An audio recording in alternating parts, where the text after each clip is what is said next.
नमस्कार सर। नमस्कार। सर क्या नाम है आपका? विक्रम सिंह निनामा। विक्रम जी कहाँ से आए हैं?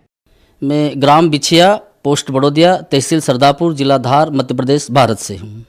सर संत रामपाल जी महाराज से नाम दीक्षा आपने कब ली? मैंने पूर्ण ब्रह्म परमेश्वर जगत गुरु तत्वदर्शी संत रामपाल जी महाराज से नाम दीक्षा मई 2012 में ली। सर संत रामपाल जी महाराज से नाम दीक्षा लेने से पहले आप कोई भक्ति साधना करते थे?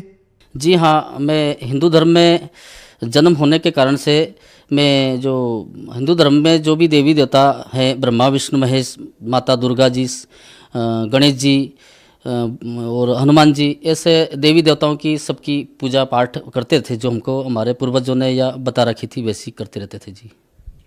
सर जो देवी देवताओं की आप पूजा करते थे उन सभी पूजाओं से आपको क्या क्या लाभ हुए?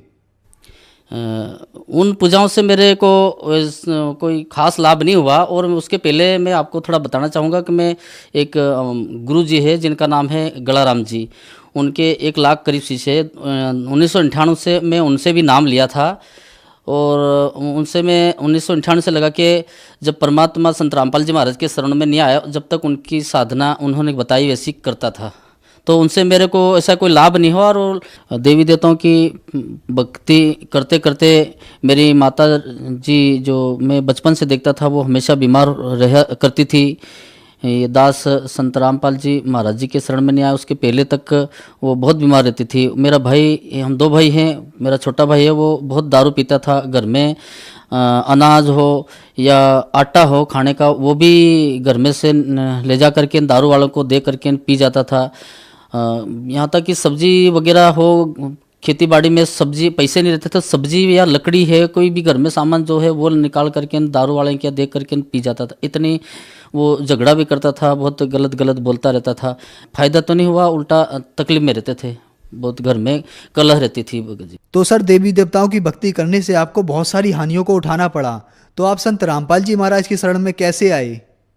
सर जी, रामपाल जी महाराज की शरण में ऐसी तकलीफ़ें बहुत ज़्यादा हो गई थी। मेरे को भूत प्रेत बाधा से मेरे को यहाँ गले में दबा दिया था, तो मेरे को लग गया था कि मैं अब ज़्यादा दिन मेरी आयु नहीं है, मैं आगे जाके मर जाऊंगा। क्योंकि मैं बोलता था तो 2-4 शब्द बोलने के बाद मेरी ज़ुबान चिपक जाती थी और चेहरा काला कट हो गया था। तो मेरे को ऐसा आभास हो गया था कि मैं अब ज़्यादा दिन का मेहमान नहीं हूँ, शायद मेरा टिकट कट गया है, ऐसा मेरे को लगता था। पहले एक गुरु कर रखा था, उनका एक शिष्य था गुरु भाई का, तो वो हम मिलते रहते थे, तो वो हमारे घर आया जाया करता था। तो मैंने कहा कि भगत जी, ये अपनी बेटी है, इनकी शादी करनी है। तो मैंने कहा एक लड़का कोई देखना, पढ़ा लिखा और भगत हो, दारू पानी नहीं पिए, ऐसा तो बढ़िया रहेगा। तो कह ठीक है, मैं देख के अपन को बताऊंगा यूँ करके। तो उन्होंने कहा बाप जी आप यूँ करो कि आप वहाँ जाओ, आप भी तबीयत ठीक नहीं है ना, अपने जो गुरु जी हमारे पुराने बना रखे वो भी ठीक नहीं है, तो कि वो वहाँ जा रहे हैं तो आप भी जाओ। मैंने कहा, तो उन्होंने कहा कि इधर दिल्ली से आगे पंजाब है, वहाँ कोई आश्रम है और साधु है, वहाँ वो जा रहे हैं और आप भी जाओ यूँ करके। तो हमारे गुरुजी के साथ में हम हरियाणा बरवाला जिला हिसार गए संत रामपाल जी महाराज की शरण में, और वहाँ जाकर के हमने नाम उपदेश लिया। सर संत रामपाल जी महाराज से आपने नाम उपदेश लिया, तो क्या वहाँ जाकर आपको कोई लाभ प्राप्त हुए? जी सर जी, मेरे को वहाँ जाने के बाद में हमने नाम फार्म भरवाया। हमारे जो पहले गुरु थे वो भी बहुत ज़्यादा बीमार थे, लकवे में आया था, उनकी भी जीवान में अटक रही थी, वो बोल नहीं पाते थे। उन्होंने नाम लिया, उनके साथ में मैंने भी नाम लिया। नाम लेने के बाद में एक दिन एक रात हम रहे। उस समय तो मेरे को ज़्यादा समझ में नहीं आ रहा था क्या है क्या नहीं, क्योंकि मेरी तबीयत बहुत ज़्यादा ख़राब हो रही थी। तो पर सवेरे जब हम वहाँ से, हमारे वो जो पुराने गुरु थे वो भी थे साथ में, तो वो तो उनकी उम्र है करीब उस समय 98-99 या 100 साल की थी, अभी 107-5 साल की हो गई है। तो वो बार बार हमको कहे कि चलो चलो यूँ करके। तो हम एक दिन एक रात वहाँ रुके। जब हम वापस नाम लेने के बाद में वहाँ से सवेरे निकलने लगे, तो मैंने, मेरे पास एक कपड़े जोड़ वगैरह थे, झोला था, वो उठा करके हम ऐसे प्रणाम करके आश्रम में से निकलने लगे।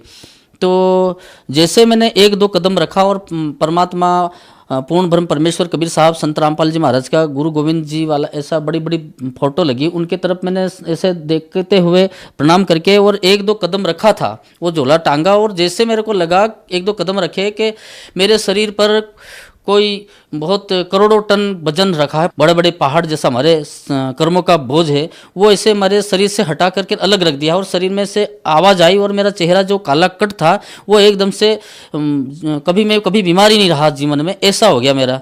तो उसी समय मेरे को वो सारी जो बीमारी मेरी थी वो ख़त्म हो गई थी। उसके बाद मैं दूसरी बार मैं वहाँ से आ गया और आने के बाद में फिर मैं दूसरे और जो अनुपदेशी भाई बहन थे हमारे मिलने जुलने वाले, या मेरे माताराम जो बीमार हमेशा रहती थी। मेरा भाई दारू पी के बहुत झगड़ा करता था, घर में कोई सामान नहीं रहने देता था, सारा बेच देता था। हम भी बहुत सारी कर्ज में डूबे हुए थे, कई तरह की घर में हमारे खेती बाड़ी जो भी थी छोटी बड़ी उसमें पकता ही नहीं था। मतलब संत रामपाल जी महाराज की शरण में नहीं आए उसके पहले वो खेती करते थे, उसमें 1.5-2 बीघा जमीन में 5 कुंटल अनाज गेहूं पकता था। आज उसी में 15 से 20 कुंटल गेहूं पकता है। तो ये हमारे को लाभ हुआ। मेरी माता जी को जब हम घर से ले जा करके, हम रहते हैं सरदारपुर, और सरदारपुर से रतलाम बस में उतरे 5 बजे, और जैसे उतरे और मेरी माता जी को पेशाब की तरफ खून चालू हो गया और थोड़ी देर मेरे को बताया नहीं कि मेरे को ऐसा हो गया। तो बैठे रहे, दूसरे जो थे हमारे साथ में वाले रेलवे स्टेशन से निकल गए। मैंने थोड़ी देर से पूछा माता जी को क्यों, बहन वगैरह साथ में थी, चलो अपने को चलना है जल्दी। हमारी बहन ने कहा कि हमारी अपनी माता जी को खून चालू हो गया है पेशाब तरफ, तो अब अपन जा नहीं पाएंगे। मेरे को मालूम था कि मैं मृत्यु की कगार पर था और संत रामपाल जी महाराज की दया से मैं बढ़िया हो गया था, तो मेरे को पूरा भरोसा था। तो ऐसे करके माता जी को और हमारे भाई वगैरह सब साथ में लेकर के मैं हरियाणा संत रामपाल जी महाराज की शरण में पहुंचे, और वहाँ माता जी को और हमारे भाई को सब ने नाम लिया। मेरे साथ में 35 जो अनुपदेशी थे सब ने नाम लिया। 3 दिन का सत्संग सुना, और 3 दिन का सत्संग सुनने के बाद में जब हम आश्रम से बाहर निकले तो उनको सारी जो बीमारी पहले बचपन से रहती थी, मैंने देखा था, वो सारी बीमारी ठीक हुई। मेरा भाई ने जो नाम ले लिया मालिक से, परमात्मा संत रामपाल जी महाराज से, तो उसको पूरे शरीर में बड़े बड़े घाव हो गए थे और खून ऑटोमेटिक निकलता था। डॉक्टर ने बोल दिया था कि इसको एड्स से है, कोई अलग तरह की बीमारी बताते थे, और बहुत दारू पीता था। वो तो नाम ले लिया था। नाम लेने के बाद 3 दिन का सत्संग सुना परमात्मा का, संत रामपाल जी महाराज का। तो 3 दिन में कभी जैसे उसके सारे खुजली के बड़े बड़े दाग हो गए थे, खुजली खूब चलती थी, वो सब बढ़िया हो गया। और दारू उसने आज तक वो बढ़िया, मतलब दारू सब छोड़ दिया उसने। अगस्त 2013 में मेरी बहन का एक्सीडेंट हो गया था, बाजार करने गई थी, वापस आते वक्त उसका बहुत भयानक एक्सीडेंट हो गया, जिसमें उसका चेहरा पूरा छिला गया था, नाक कट गया था, होंठ जीवान सब कट गया था। मेरे को पता लगा कि बहन का एक्सीडेंट हो गया, तो मैं घर इसके देखने गया, तो इसका चेहरा देख करके मैं बड़ा दंग रह गया। अपन इसको देख नहीं सके, ऐसी हालत हो गई।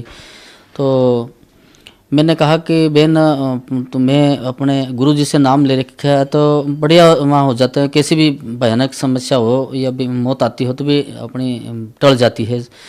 तो मैंने कहा अब तेरा तो जीवन में दुख का पहाड़ टूट गया, क्योंकि जिनके शक्ल सूरत अच्छी हो उसी को घरवाले पसंद न, दुनिया देखे नहीं तो चेहरा पूरा ख़राब हो जाए तो कोई उसको घरवाले भी पसंद नहीं करे।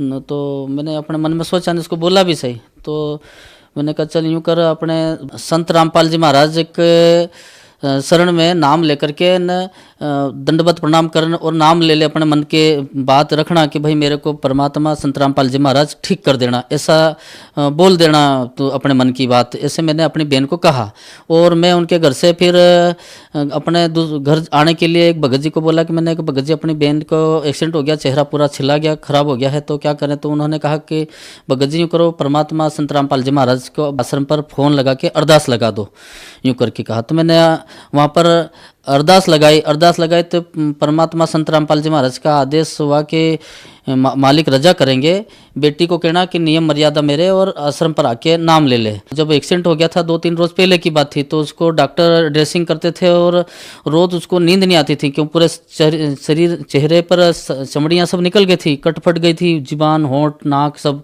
वो बोल भी नहीं पाती थी। उस दिन जैसे हमने अरदास लगाई परमात्मा संत रामपाल जी महाराज को और उसको बोला था नियम में ऐसा दंडवत प्रणाम कर लेना, तो रात भर उसको नींद अच्छी आई। सवेरे उसका फ़ोन आया बहन का कि भाई मैं जैसा मेरे को बताया था ऐसा करा, और रात भर मेरे को नींद अच्छी आई। सवेरे उठ करके मैंने हाथ से यूँ देखा तो मेरे वो सब घाव ठीक हो गया, और कांच में देखा तो सब बढ़िया हो गया। मेरी बहन मेरे साथ आई हुई है, वो संत रामपाल जी महाराज की कृपा से वो एकदम ठीक है, उनका चेहरा आप देख सकते हैं। सर नमस्कार जी। नमस्ते सत साहेब। क्या नाम है जी आपका? सपना। जो आपके भाई ने बताया कि आपका चेहरा खराब हो गया था एक्सीडेंट में, वो कैसे ठीक हुआ और क्या ये बात सच्ची है जो आपके भाई ने बताई? सही है सर, बिल्कुल सही है। संत रामपाल जी महाराज की शरण में जाने से ही ठीक हुआ। सर, आपने बताया कि आपको बहुत सारे लाभ संत रामपाल जी महाराज से नाम दीक्षा लेने के बाद हुए, तो जो लोग आज आपको देख रहे हैं आप उन्हें क्या संदेश देना चाहते हैं?